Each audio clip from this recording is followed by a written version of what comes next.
Everyone's been telling me that these bigger, beefier tires are going to create another problem, especially with my EREV using up some of the bed space. My off-road spare shouldn't be able to fit underneath the Lightning. If they're right, I'll either lose my bed space or I'll have to rethink the whole setup. And you know what that means. Let's go try it.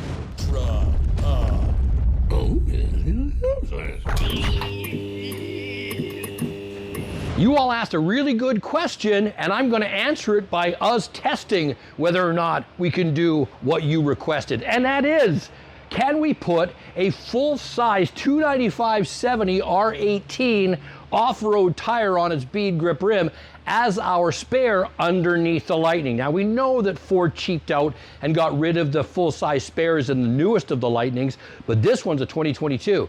And as we all know, when we go off-roading or overlanding, anytime you see the Jeep's got it on the back a lot of the times, or they've got it stuffed inside a bed, inside a Raptor, whatever they're having to do, they're having to make room because they can't get the tire underneath. We're gonna see if we can. It's gonna be tight, so the only way that we can find out whether it'll work is to simply do it. So let's crank the truck up, take the regular spare off, throw this underneath, because if so, I save a crap pile of bed space when I'm overlanding and off-roading. Let's get to it. Now, as you can see, this is going to be snug. The big thing that we're wanting to check on, they say that if you go to a 35-inch on that tire, you're going to touch the rear motor housing, that protective skid plate that's protecting the rear motor. So, but it says that 33s and 34s will fit. Well, we're at 34.3 with a 295/70 R80 Toyo RT Trail, the open countries, on those bead grips. If you haven't taken your tire off before or checked inside your user's manual to figure out how to do this, you should do it, because you never know when you're going to need to do it. It's pretty simple. It has a little key protector back here. I don't know if this is in every Lightning, but I believe it is, to make sure someone can't steal your spare. So it's got a little lock here. Now, when I bought this truck used, it was missing some keys, the ones for my bed attachment points. I can't remember what they're called again, but it has a special key. It doesn't use this one.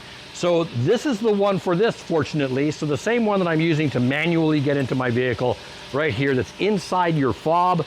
You just remove that. That's going to be your key for here. So we're just putting that in here, and we're turning it, and we're releasing. That's the release of your lock, so we can get at this. Now, as far as what to do once we're inside, is there's a little funnel right in here, and that funnel guides the crank, the little pole that you put together that comes behind your rear passenger side seat. That's where your jack is, that's where this is, and you just basically put this guy together, and you're just sliding it right in here, right through that funnel, and you'll feel it lock. There, just locked, and I'm now able to start lowering my tire. And all I'm doing is cranking, and down it comes.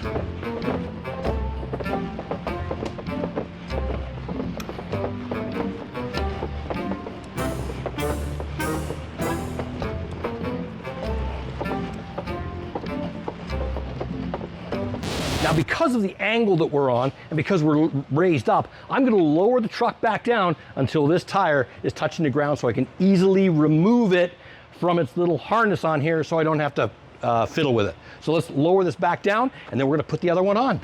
Okay, we've got the old tire off.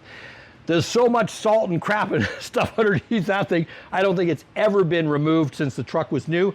So now what we're going to do is we're going to get the other one underneath here, crank it up, and see what happens. And always, when you're putting your tire underneath, the good side of your wheel you're wanting facing toward the underbody.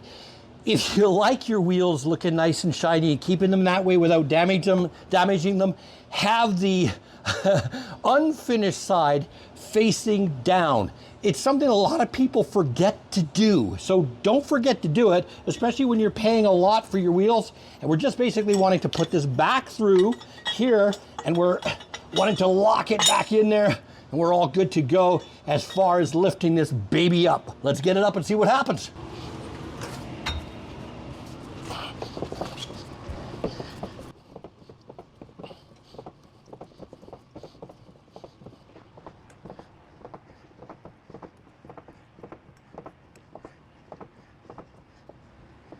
Well, the answer seems to be, yes, it fits. You can see right here, I am not even touching my trailer hitch. We're not banging. I'm gonna just do a little flip here, and you can see the space going down there. Over here on the other end, are we touching into the frame? Well, the frame actually has a cutout. As you can see, all along here is this angled edge for the tire, and we're snug as a bug. We fit right into that spot. Is it a little tight? Oh yeah. And then also up here, you'll see that there is also an angled portion to the metal right here.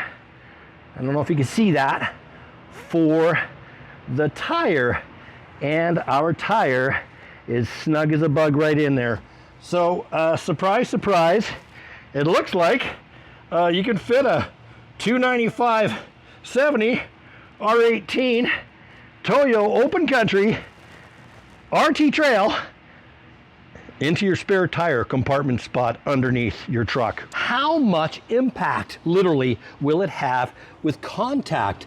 Well, surprisingly, you can see the tread is lower than where the other tire was, but by about 1.5 inches.